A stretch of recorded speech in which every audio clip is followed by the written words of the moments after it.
आज मैं बना रही हूँ बच्चों और बड़ों सबका hot favourite white sauce pasta. तो आप कहीं मत जाइएगा, इस वीडियो को एंड तक जरूर देखिएगा। और अगर आपने अभी तक मेरे चैनल को सब्सक्राइब नहीं करा है तो उसको सब्सक्राइब भी कर दीजिएगा।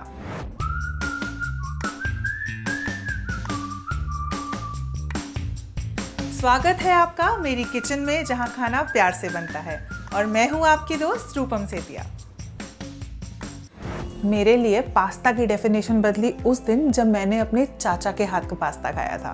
तो पास्ता तो बहुत अलग अलग तरीके से मिलता है, लेकिन उस पास्ता में इतना ज़बरदस्त टेस्ट था कि आज भी I can still test it. तो मैं आज आपके लिए वो रेसिपी लेकर आई हूँ जो चाचा ने मुझे सिखाई थी। और आज ये रेसिपी इसलिए भी स्पेशल है क्योंकि आज है गुलशन चाचा का बर्थडे। सो चाचा, this one is for you.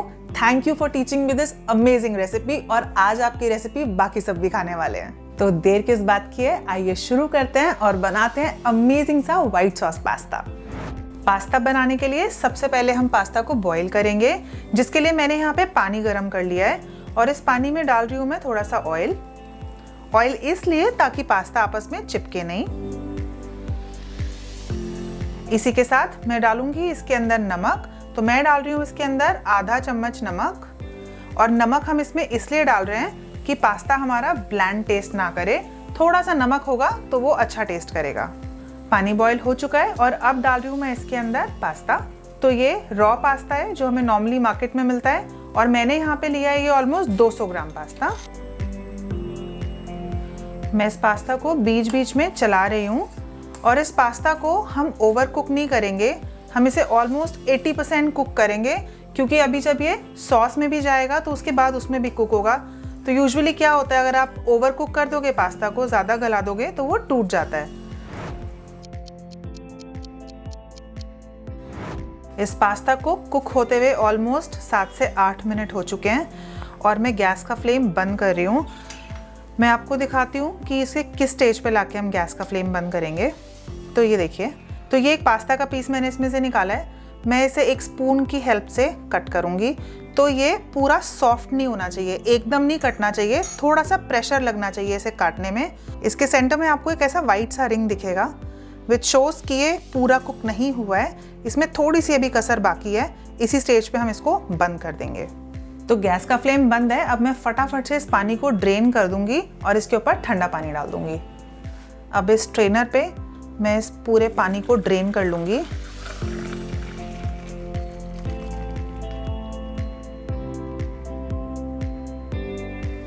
और अब इस गरम पास्ता पे मैं डाल दूंगी ठंडा पानी, ताकि जो मेरा कुकिंग प्रोसेस है वो रुक जाए और ये पास्ता ज़्यादा गले ना।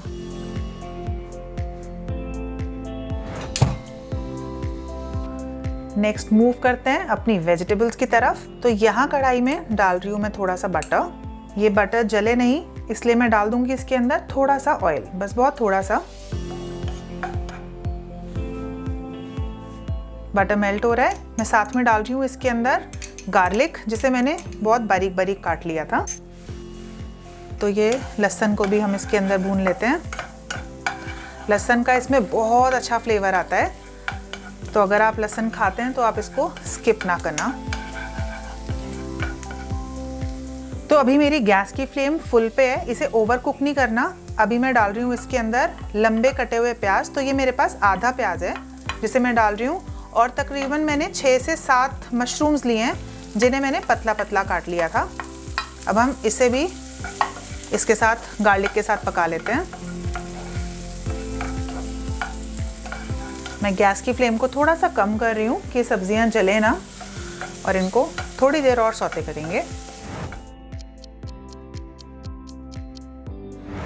प्याज और मशरूम्स को मैंने ऑलमोस्ट 2 मिनट तक पकाया है। अब मैं डाल रही हूँ इसके अंदर मेरी पसंद की बाकी सब्जियां। आप इसमें चेंज करना चाहो तो कर सकते हो। तो इसमें बेल पेपर्स, ब्रोकली और कॉर्न्स जा रहे हैं।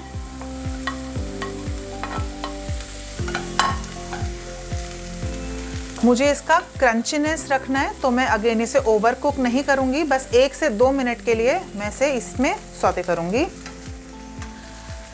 अब पास्ता में सब्जियां भी फीकी ना लगें, तो इसके अंदर भी मैं थोड़ा सा नमक डाल रही हूँ, ज़्यादा नहीं। 1/4 चम्मच मैं इसके अंदर नमक डाल रही हूँ। और आधा चम्मच मैं इसके अंदर काली मिर्च डाल रही हूँ। ये मैं इसलिए डाल रही हूँ ताकि जब आप पास्ता खाओ तो वेजिटेबल्स में भी टेस्ट हो।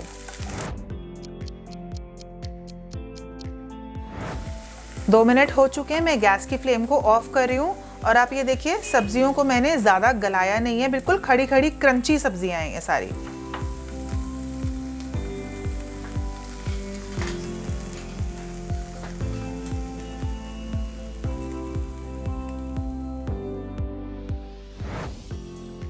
अब इस सेम कढ़ाई में मैं डाल रही हूँ 3 बड़े चम्मच ऑफ बटर।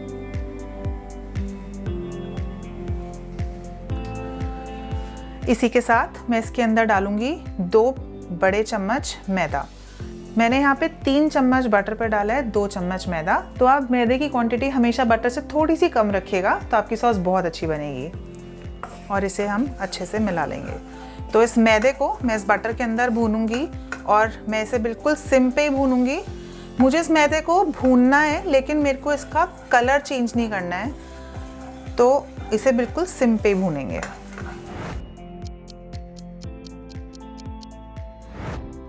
नेक्स्ट मैं इसके अंदर डाल रही हूँ 300 ml दूध। दूध डालते डालते मैं इसको चलाती रहूँगी। दूध डालने के बाद इसके अंदर लम्स फॉर्म होते हैं और हमें इसे बराबर चला के उन लम्स को तोड़ना होगा। तो अगर आप साथ साथ चलाते चलाते डालोगे तो लम्स कम फॉर्म होंगे। ये देखिए ये थोड़ा थोड़ा थिक होनी शुरू हो गई है, तो मैं गैस की फ्लेम को कम कर रही हूँ। इसी के साथ मैं डाल रही हूँ इसके अंदर 1 चीज स्लाइस।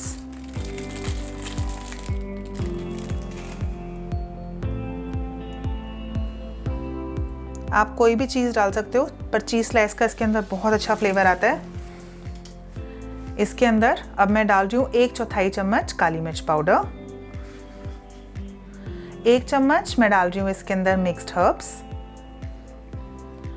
1 चम्मच मैं डाल रही हूँ इसके अंदर ऑरिगेनो और 1 चम्मच जा रहे हैं इसमें चिली फ्लेक्स। इन सबको मिक्स करेंगे। अभी सॉस को कुक होते होते ही मैं डाल दूंगी इसके अंदर पास्ता जो हमने बॉईल करके रखा था। मैं ये चाहती हूँ कि जो क्रीम के सारे फ्लेवर्स हैं वो इस पास्ता के अंदर अच्छे से आ जाएं, तो मैं इसको इसी स्टेज पर डाल दूंगी और इसे अच्छे से मिक्स कर दूंगी। आप ध्यान रखिएगा इस पूरे प्रोसेस में मेरी गैस की जो फ्लेम है वो सिम पे ही थी। कभी कभी पास्ता डालने के बाद, वेजिटेबल्स डालने के बाद ऐसा भी हो सकता है कि आपको लगे कि आपकी क्रीम गाढ़ी हो गई है, या आप अगर उसको थोड़ी देर ठहर के खाओगे, थोड़ी देर रुक के खाओगे, लाइक आधा घंटा आप इसको रखोगे तो क्रीम गाढ़ी हो जाएगी। इन दैट केस आप इसके अंदर सिंपल दूध डाल दीजिएगा। अब मैं डाल रही हूँ इसके अंदर ये सब्जियां जो हमने पका के रखी थी। इसे भी अच्छे से मिक्स कर देते हैं और सिर्फ कुछ सेकंड्स के लिए इसको पकाएंगे ताकि सारे फ्लेवर्स अच्छे से मिक्स हो जाएं। तो मेरी ये जो सॉस है ये बहुत अच्छे से मिक्स हो गई है। इसे मैं ओवर मिक्सिंग नहीं करूँगी, नहीं तो पास्ता टूट जाएगा। और इस स्टेज पे मैं गैस की फ्लेम को ऑफ कर दूँगी। मैं आपको दिखाना चाहूँगी कि एक एक पीस जो पास्ता का है वो प्रॉपरली बॉयल हुआ है, इसमें एक भी पीस टूटा नहीं है। वो इसलिए क्योंकि हमने जो इसका बॉइलिंग करी थी वो 80% पे रोक दी थी। अगर हम इसे ओवर बॉयल करते इन दैट केस ये टूट जाता। तो ये मेरा यमी पास्ता बनके बिल्कुल रेडी है।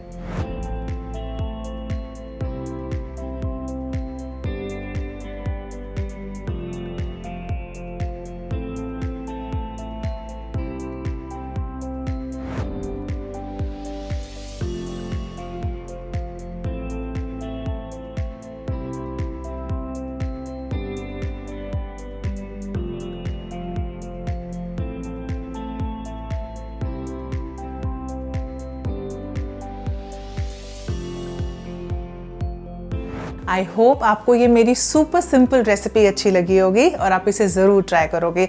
आप इसे ट्राई करें तो मुझे कमेंट्स में बताएं और साथ ही साथ गुलशन चाचा को बर्थडे भी ज़रूर विश करें। मेरे चैनल को लाइक, शेयर और सब्सक्राइब करना मत भूलिएगा। मैं जल्दी आती हूँ अपनी अगली अमेजिंग रेसिपी के साथ। Till then take care.